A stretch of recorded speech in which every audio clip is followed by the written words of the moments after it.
Welcome to the Biz Gone Social podcast. We help entrepreneurs navigate how to get known, get customers, and get the edge over their competition.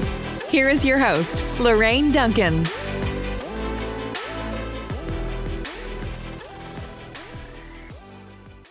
So here we are on the Biz Gone Social podcast, and I am so glad to be here. And my promise to you, as always, is I want to give you a little bit of verbal caffeine that's going to energize your business and help you stay social. Because after all, don't you want to be the business that everyone's talking about? I know I do. And I'm so stoked today to have Chris Anderson with us. Welcome, Chris. Hey, thanks so much for having me.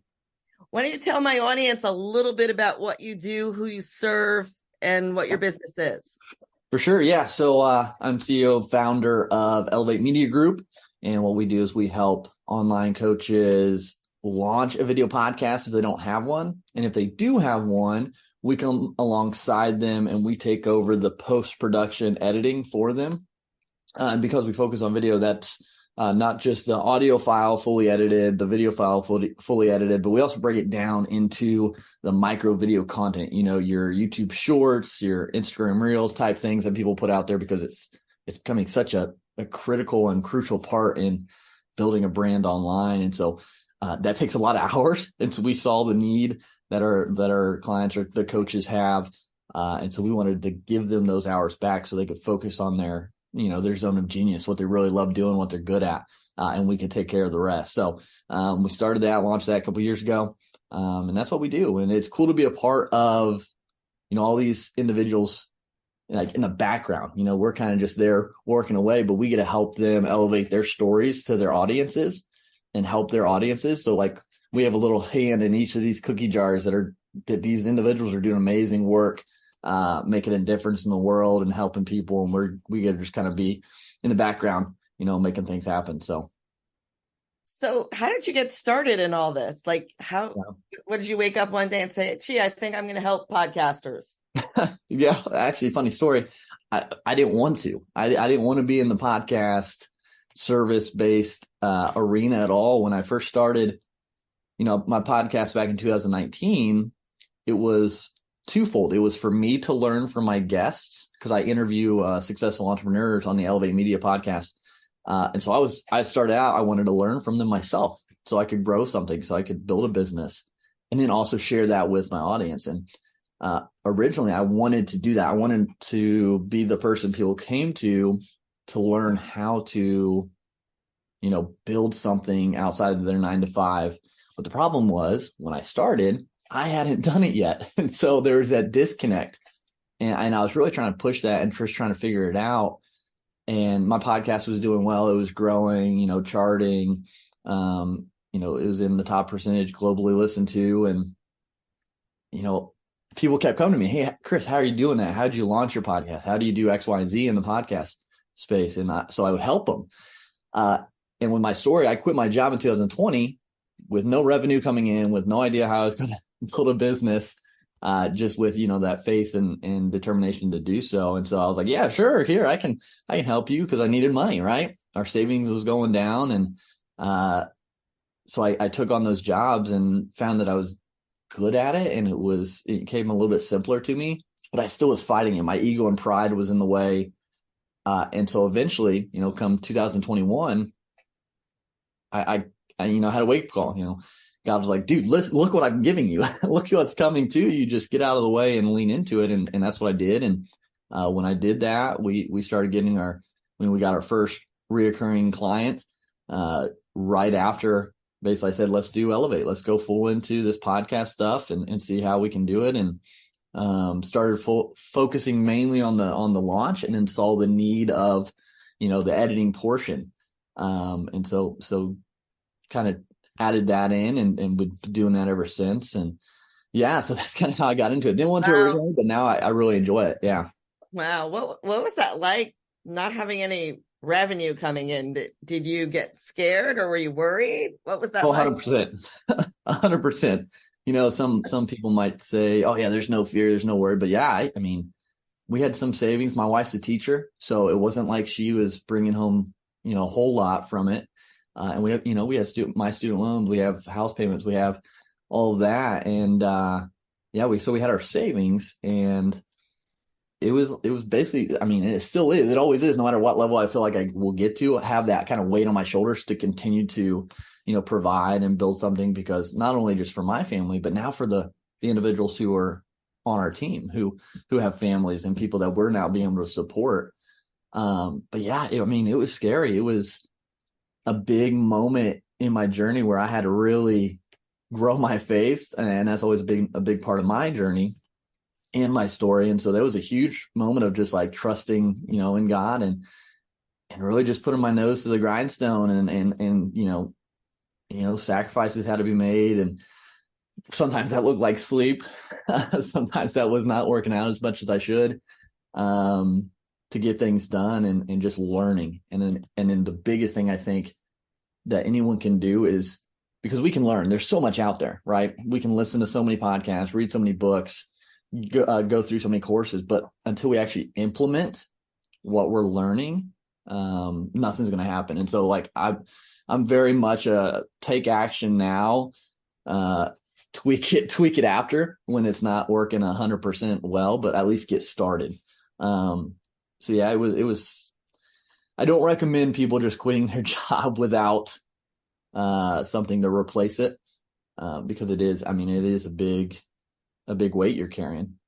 Yeah, I mean, I can't, especially when you have mouths to feed and everything else, big responsibility. Yeah, it was. Yep, but it keeps me going, and I'm thankful, because like at that time, 2020, we didn't have our kids yet. We got pregnant, and our first son was born in 2021, and so it was right there. So everything kind of like worked out, but I have the ability now to work from home, to be able to see my kids growing up, because they're both under 2, and the struggle's worth it, because that's what I wanted. That's the goal. And of course there are more goals in the future, but like being able to be there and just see them grow up and see their dad not give up is a motivation enough for me. Yeah, it's a great model. My husband and I have always been entrepreneurs, and it's just a really great model for our family to see our kids, who are all grown now. But yeah, totally. So video podcasting, and so how, for those people who don't know or are thinking of getting started in video podcasting, how would they, what should they do? Yeah. So first, you really want to know who you're going to be speaking to. So obviously, if you've already got like a business going, or, you have that plan written out, you probably already know that. But if not, that's where you want to start. You got to know who you're going to speak to and what about. So how are you going to help them? Excuse me. So that's important, because that's going to then structure, are you going to do an interview show? Are you going to do solo? What are your topics going to be? And then after that, really the first thing, I mean, you can use your camera, your webcam on your laptop. That's fine. You could record with your phone, video portion.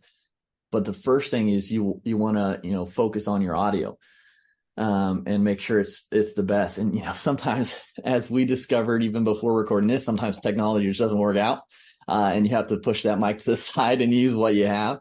And hopefully it still sounds good. But if you can get the best you can out there, and put that investment into the audio first, that's going to be where you want to start. And then you can start building, from that. I didn't, get the studio or the location I have right at the beginning. I didn't have the multi-lights, the colored lights. I didn't have the super nice camera, things like that, at the get-go. I started with my webcam. I started with a very, very cheap microphone from Amazon, and that was it. And so I learned along the way, if I would have started over, I would have invested in a better microphone from the get-go.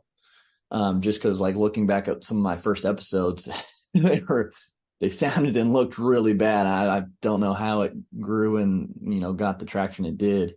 So that's where I'd start.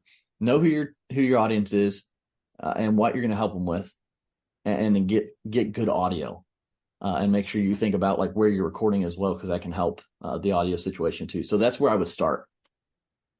Yeah. Now, you grew your podcast, Elevate Your Brand, to the top 2% globally. Yeah. And how did you do that? I mean, how exactly, what was maybe if you could tell me maybe two things you did that really helped elevate your podcast? Yeah. So I'll give you three. And the funny thing is, so it used to be Elevate Your Brand, and now it's the Elevate Media Podcast. And here's a little caveat to people too when you're starting: research your title of your show, because I didn't very well. I thought I looked up enough, and it turns out someone already had that title copyrighted or trademark, excuse me. And they actually sent me a letter saying, "Hey, we don't want you to use that name," kind of like a cease and desist letter. And I could have fought it, I could have whatever, but I was like, okay, like we were at the point where we were already kind of rebranding to follow what we were doing anyway. So I just said, let's change it, Elevate Media Podcast. So there's a little caveat. Make sure you research your title. Go look. They got some free trademark sites you can search, and just look those things up so you don't have to do it later. And then, take that process of trademarking if it's a long-term thing for you. So, but growing the podcast to now that, top 2%, being charted in different charts in the US and across the country is, you might think it's some super special thing, or I paid a bunch for ads or something like that to get out. And that's not the case. It's fairly simple. I brought guests on my show, I think was the biggest thing. And then they, shared with their audiences once it was out, which was great. So that was the first one, just collaborating basically with these entrepreneurs that then could share it to their audiences, because they like to see, they like to share what they talk about and their thing to their audience. So that's just free content for them. So that was the first thing. The second was being a guest on other shows. Now, I didn't do that a whole lot. If I was to start over, the second thing I would do is guest on a lot more shows, go and share, my expertise or what I've learned so far, and not let that imposter syndrome get in the way. Because when you get on someone else's show, like you get in front of an audience that's already created, that they've built, and you get to share kind of your story or your expertise to people who are already listening, and you'll get a few from that. So that was the second. Just being on other shows really helped. And then the third, which kind of ties them all together, it's kind of the same thing, is I just went out and built relationships. I went out and I posted about it, but I built relationships with individuals on social media. I would reach out, I'd, talk with people, I'd comment on their stuff, and I'd share like, hey, yeah, we did this episode. You might find it helpful, things like that. Just collaborating, talking with people, not selling anything, not, pushing any product or anything, just trying to be as much value as I could to people, and getting the word out. And that's really just consistently what I've done and what I did at the beginning, what I continue to do, those three things right there. Wow, that's amazing. I'm going to switch gears a little bit here because this is the place in the show that we get a little bit real. So what do you love about being in business for yourself? Yeah. I love to be able to set my own schedule. And I love the fact that there's no real cap to it. I can continue to build something financially, cap is what I mean, and make really as much as I want. Those two things. And those two things are the reason I quit my job. I got tired of people telling me what my time was worth financially, monetarily. And I got tired of people telling me what I could do with my time. We had a moment or a year before, in 2019, before I quit my job in 2020, where we lost 4 grandparents between my wife and I. She actually lost the last 3 of her grandparents in the span of a month. And at that time, it was the end of the year. I had used bereavement for my grandma who passed away earlier in the year, and her grandma who passed away first out of the 3. So I had no more bereavement time. It was the end of the year, so I'd use all my PTO, holidays, and I had Christmas scheduled that hadn't come yet. And they said, hey, and my wife's family, they're from Texas, so I wanted to be down there because she was going to go down there and support her family because 2 died within the span of a week. And so I wanted to be down there with her. And my job, and nothing against them, it's just their policies and just what it is. They're like, hey, you've used your bereavement. You used all your PTO is used or scheduled. Basically, you can't go. And if you do, it's going to be, time without pay. And I said, I'm going down there. I said, you're not going to stop me from going down and supporting and being with my family.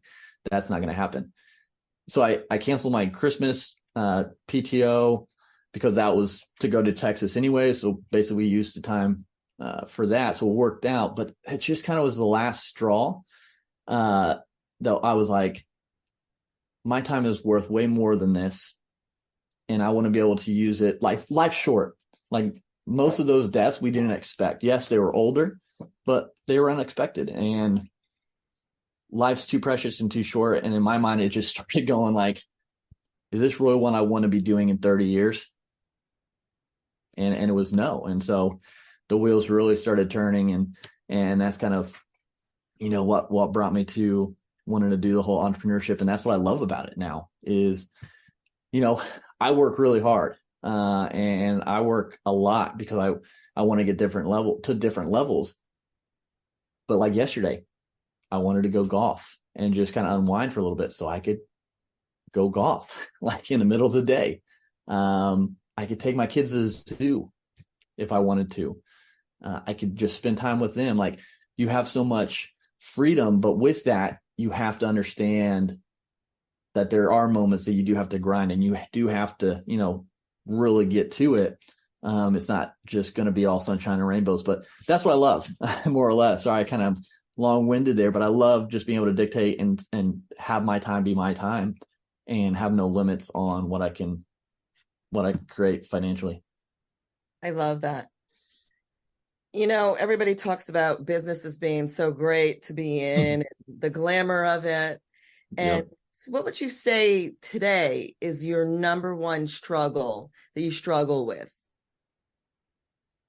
Probably my biggest struggle, and it's funny, I just thought about this earlier before hopping on here, was patience. I try to be very patient, but I want things like, because I can see where it's going. I see where we're headed with business and in life. And it's like, oh, I want it now. Like, why do I have to wait? Why does it have to be such like a trudging journey sometimes? Because you have the moments where things are just flowing and they're just going on all cylinders and it feels great. And then you have the moments that are, I don't know, you say plateaus or just seem slower. And it's like, when, like, can I get to that next level? And so I think that'd be my biggest struggle, is just in these moments of like the plateaus or of the slower, quote unquote, slower growth, being content, but still not letting up on the gas, and understanding like this is just part of the journey, and trying to enjoy that part of the journey, even though I'm not, not getting there as quick as I want to. And that's just, I've always been the way competitive, whatever it is. So that'd be my biggest, probably quote unquote, struggle, is just keeping a good mindset when things are not moving as fast as I want, which just happens sometimes. Yeah, that struggle and the plateau is always hard, but yeah, I always look at this. I'm not a mountain climber, but I've read a lot of books about it. And in one of the books, you get to a certain height level and you actually have to acclimate to the oxygen level and everything else, the height, you have to acclimate to it. And I look at business as being the same way, is that you're actually you're acclimating to this new part in your business. And, I always say, it's like, I'm one of these people that want to just rush into it, and, I always learn the hard way, so it's like, for sure. Sometimes it's good that time when you're plateauing, you have time to learn a little bit more. You have time to make any adjustments you need before you move on to the next level. So it's really good. I love that you said that, because a lot of people don't talk about that. It's like, your business is doing well, but we're here now. Maybe we're at this plateau and like, it's frustrating, but it's, anyways, it's great. I always love to ask this, but what is one piece of advice that you could give a business owner today to help them move forward? Yeah, that's a good question, because there's so many, really, just from everything. I mean, what you just said right there, and I love that analogy of the mountain climbing. And at certain elevations, you have to acclimate, because if not, you're gonna die. I think that's a huge one, is understand. And I think a big one that's just been playing around recently in my mind and stuff is, don't believe everything you see on social media, because you see so many of these quote unquote gurus or influencers sharing the picture perfect, life and journey. They got the cars or the girls or the guys or these nice houses, and they make it seem like it's easy and like you're going to get there overnight. And I think a lot of entrepreneurs, when they're starting, it's like that's kind of the goal for a lot of them, where like they see what they want to get to and they're like, oh, okay, so it's going to happen quickly. It's going to, it's going to be easy. And that's not the case. And that kind of frustrates me the most. And I always try to warn, people starting out, is it's not going to be easy. It's not going to be easy at all. It's going to be hard. There's going to be moments. It can be simple, but that doesn't mean it'll be easy. Simple is different. And so just prepare for those really hard struggles. Make sure you're building up your mindset as well, your mental health, because it's going to get challenged through the whole thing. But I think that'd be the one big piece of advice, at least right now. If you were to ask me maybe a year from now, it's going to be different, but prepare for it to be a battle, the difficulties that come. It's not going to be a cakewalk, even though it might look like that with some on social media. So I love that. Well, I want to thank you for being such an awesome guest. And until next week, I'll see you soon. Bye. Thanks for listening to the Biz Gone Social podcast.